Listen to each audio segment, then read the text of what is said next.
Hello मेरे प्यारे दोस्तों, कैसे हैं आप सभी। स्वागत है आप सभी का आपके गुरुजी चैनल एसपी झा चैनल पे।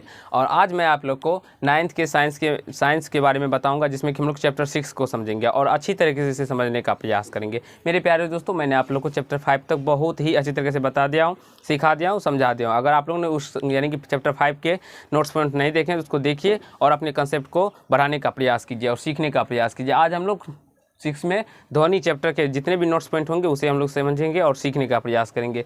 समझने से पहले मेरे प्यारे दोस्तों, मैं आप लोग को एक बात कहना चाहता हूँ। आप लोग क्या कीजिए, तो सारे चैप्टर को पढ़ लीजिए पहले अपने से, क्योंकि जब तक आप लोग चैप्टर को पढ़ेंगे नहीं तब तक आपको ये नोट्स पॉइंट समझ में भी नहीं आएंगे। तो पहले आप लोग पढ़ लीजिए चैप्टर को, और उसके बाद अगर ये नोट्स पॉइंट को भी आप लोग लिखते हैं अपने कॉपी पर, या आप लोग पढ़ते हैं या देखते हैं, तो आपको बिल्कुल ही 100% समझ में आएगा। हाँ, लेकिन जब तक आप लोग इसको पढ़ेंगे नहीं तब तक आप लोग को समझ में नहीं के बराबर में आएगा। तो चलिए हम लोग इसे समझते हैं और सीखने का प्रयास करते हैं। तो सबसे पहले हम लोग इसमें ध्वनि चैप्टर है आज, तो ध्वनि के बारे में जानेंगे।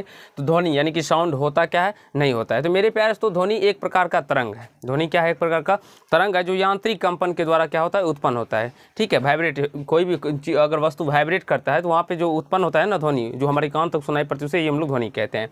यहाँ से देख सकते हैं, ध्वनि एक प्रकार का तरंग है जो वस्तुओं के यांत्रिक कंपन से उत्पन्न होती है। मेरे पास तो आशा है समझ में आ गया होगा जो ध्वनि किसे कहते हैं। बहुत सारे बच्चों को कन्फ्यूजन होता है ध्वनि क्या होगा, परिवार डिफिनेशन क्या होता है, नहीं होता है। तो ये सिंपल में ध्वनि का डिफिनेशन आप लोग सीख सकते हैं, समझ सकते हैं क्या होता है। तो ध्वनि एक प्रकार का तरंग है जो वस्तुओं के यांत्रिक कंपन से उत्पन्न होता है, ऐसे आप लोग लिख सकते हैं। अब हम लोग इसमें तरंग के बारे में समझेंगे आगे, जिसमें कि अनुदैर्ध्य तरंग को समझेंगे, अनुप्रस्थ तरंग को समझेंगे, उसके बाद यांत्रिक तरंग को समझेंगे और विद्युत चुंबकीय तरंग को समझेंगे। तो पहले इनको समझने से पहले आप लोग क्या कीजिए, मैंने आप लोग को बताया, जब तक आप लोग बुक नहीं पढ़िएगा तब तक आपको समझ में नहीं आ पाएगा। तो मैं आप लोग को समझाने का प्रयास करूँगा, आप लोग समझने का प्रयास कीजिएगा मेरे प्यारे दोस्तों, ठीक है। लेकिन अगर आप लोग बुक पढ़िएगा, मैं आप लोग को बताऊँगा, अब भारतीय वन के बुक से बताता हूँ, तो भारतीय वन के बुक को एक बार आप लोग पढ़ लीजिए तो गारंटी ही 100% समझ में आ जाएगा। देखिए अब क्या कहा गया, अनुदैर्ध्य तरंग, अनुदैर्ध्य तरंग क्या होता है और अनुप्रस्थ तरंग क्या होता है, उस सारे कॉन्सेप्ट को सीख लीजिए।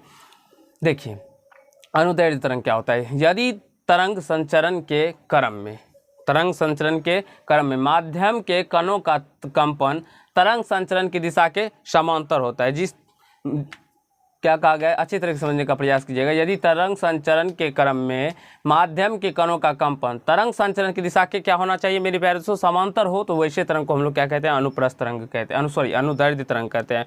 और अनुदैर्ध्य तरंग का जो उदाहरण होता है वो गैस तथा हवा में ध्वनि की जो तरंग होती है वो अनुदैर्ध्य तरंग के एग्जाम्पल्स होते हैं। और अनुप्रस्थ तरंग के एग्जाम्पल्स प्रकाश तरंग होते हैं। आप लोग पढ़ेंगे आगे क्लास में, जब जाइएगा प्रकाश चैप्टर भी पढ़िएगा तो उसमें पता चलेगा आप लोग को, ये प्रकाश एक अनुप्रस्थ तरंग है और ध्वनि एक अनुदैर्ध्य तरंग है। तो ध्वनि कैसे अनुदैर्ध्य तरंग होता है, यहाँ पे आप लोग देख सकते हैं, यदि तरंग संचरण के क्रम में माध्यम के कणों का कंपन तरंग संचरण की दिशा के समांतर हो तो उसे हम लोग कैसे हैं, अनुदैर्ध्य तरंग। अब हम लोग अनुप्रस्थ तरंग को समझते हैं। अनुप्रस्थ तरंग क्या होता है, यदि माध्यम के कणों का कंपन तरंग संचरण की दिशा के लंबवत हो, क्या होना चाहिए मेरे पास, तो अगर वो लंबवत हो तो उस तरंग को हम लोग क्या कहते हैं, अनुप्रस्थ तरंग कहते हैं। जैसे पत्थर फेंकने पर पानी की सतह पर उत्पन्न तरंग, उस पर जो उत्पन्न तरंग होता है वो अनुप्रस्थ तरंग होता है। प्रकाश तरंग को भी अनुप्रस्थ तरंग कहते हैं। अब हम लोग यांत्रिक तरंग को समझेंगे और इसे आप लोग को डिटेल में समझने के लिए बुक को पढ़ लीजिए, समझ में आ जाएगा बिल्कुल ही।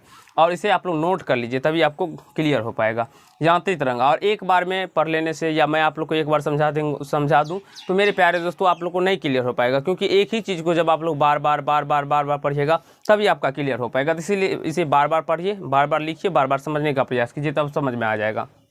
यांत्रिक तरंग, यांत्रिक क्या, जिस तरंग के संचरण की दिशा द्रव्यात्मक माध्यम की आवश्यकता होती है उस तरंग को हम लोग यांत्रिक तरंग कहते हैं। द्रव्यात्मक माध्यम का मतलब हो गया जैसे कि जल, वायु, ये सब द्रव्यात्मक माध्यम में आ जाएगा, गैस, ये सब। जिस तरंग के संचरण की दिशा के लिए द्रव्यात्मक माध्यम की आवश्यकता होती है उस तरंग को हम लोग यांत्रिक तरंग कहते हैं मेरे प्यास। तो अब जैसे कि यहाँ पे देख सकते हैं, जल की सतह पर उत्पन्न तरंग, जल की सतह पर जो उत्पन्न तरंग होता है, आप पानी की लहर को देखते होंगे और ऐसे जैसे कि आप लोग ऊपर उठता है नीचे जाता है, ऊपर उठता है नीचे जाता है, तो वहाँ पे एक हमारा वेग उत्पन्न होता है, तरंग उत्पन्न होता है। तो उसी तरंग को जब आप लोग अच्छी तरीके से अपने कान को लगा के सुनिएगा तब वहाँ पे आप लोग को पता चलेगा जो वहाँ पे एक तरंग उत्पन्न होता है, ठीक है। तो उसे ही हम लोग क्या कहते हैं, जल की सतह पर उत्पन्न तरंग, तनी हुई डोरी पर उत्पन्न तरंग, ये ध्वनि तरंग। इस प्रकार के जितने भी होते हैं वो क्या हो जाएंगे, हमारे यांत्रिक तरंग के उदाहरण हो जाएंगे। अब विद्युत चुंबकीय तरंग यानी कि इलेक्ट्रोमैग्नेटिक फोर्स के बारे में समझिए। विद्युत चुंबकीय तरंग क्या होता है, तो वैसी तरंग जिनके संचरण के लिए भौतिक माध्यम की आवश्यकता नहीं होती है, विद्युत चुंबकीय तरंग कहलाती हैं। बिल्कुल ही आपको एग्जाम में बार बार पूछा जाता है, इसे लिख लीजिए, नोट कर लीजिए, याद कर लीजिए। जो वैसी तरंगे जिनके संचरण के लिए भौतिक माध्यम की आवश्यकता नहीं होती है, विद्युत चुंबकीय तरंगे कहलाती है मेरे प्यारे दोस्तों। अब तरंग दैर्ध्य यानी कि वेवलेंथ क्या होता है, तो दो क्रमागत श्रृंग, दो क्रमागत महत्तम श्रृंग अथवा दो क्रमागत न्यूनतम गर्त के स्थितियों के बीच की दूरी को तरंग दैर्ध्य कहते हैं। या आप लोग ऐसे भी कह सकते हैं, दो क्रमागत श्रृंग या दो क्रमागत गर्त के बीच की दूरी को हम लोग तरंग दैर्ध्य कहते हैं, या तरंग दैर्ध्य को हम लोग लैम्डा से सूचित करते हैं मेरे प्यारे। तो देखिए ये इस प्रकार से एक तरंग संचरण है। अब यहाँ से देखिए ये ध्वनि तरंग इस प्रकार से ये ऐसे ऐसे ऐसे ऐसे करके आ रही है, तो यहाँ से ये गर्त हो जाता है, ये क्या हो जाता है श्रृंग, ये गर्त हो जाता है, ये श्रृंग हो जाता है, ये गर्त हो जाता है, ये श्रृंग हो जाएगा। तो यहाँ से देखिए दो क्रमागत श्रृंग या दो क्रमागत गर्त, यहाँ से ये गर्त है और ये गर्त के जो बीच की दूरी होती है वही हो जाता है तरंग दैर्ध्य हो जाता है। उसी प्रकार से ये श्रृंग हुआ, ये श्रृंग हुआ, तो इस दोनों के बीच की दूरी जो होगा वही क्या हो जाएगा तरंग दैर्ध्य। इसे हम लोग लैम्डा से सूचित करते हैं। देखिए यहाँ इसे लैम्डा से सूचित किया जाता है और तरंग दैर्ध्य का ऐसा मात्रक क्या होता है मेरे प्यारे दोस्तों, तो मीटर होता है। आई होप यहाँ तक आपको समझ में आया होगा, कहीं से कोई दिक्कत या समस्या नहीं हुआ होगा। तो आज के पार्ट में हम लोग इतना ही करेंगे। नेक्स्ट पार्ट में क्योंकि छोटा छोटा ही वीडियो अगर आप लोग समझते हैं, देखते हैं तो आपको अच्छा लगता होगा। तो आज के पार्ट में इतना ही करते हैं, ठीक है। आप नेक्स्ट पार्ट में हम लोग आवृत्ति के बारे में समझेंगे, आवर्तकाल के बारे में समझेंगे, टाइम पीरियड यानी किस तरह के जितने भी कंसेप्ट होंगे, ध्वनि का चाल वायु में कितना होता है, गैस में कितना होता है, पानी में कितना होता है, ये सारे के बारे में समझेंगे। अगर आपको पार्ट अच्छा लगा हो तो वीडियो को लाइक कीजिएगा, कमेंट कीजिएगा, शेयर कीजिएगा और यदि चैनल पर नए हो तो चैनल को सब्सक्राइब करके बेल आइकन को प्रेस कीजिएगा, जिससे मेरे हर एक वीडियो का नोटिफिकेशन आप तक पहुँचता है। तो धन्यवाद दोस्त, आज के पार्ट में इतना ही।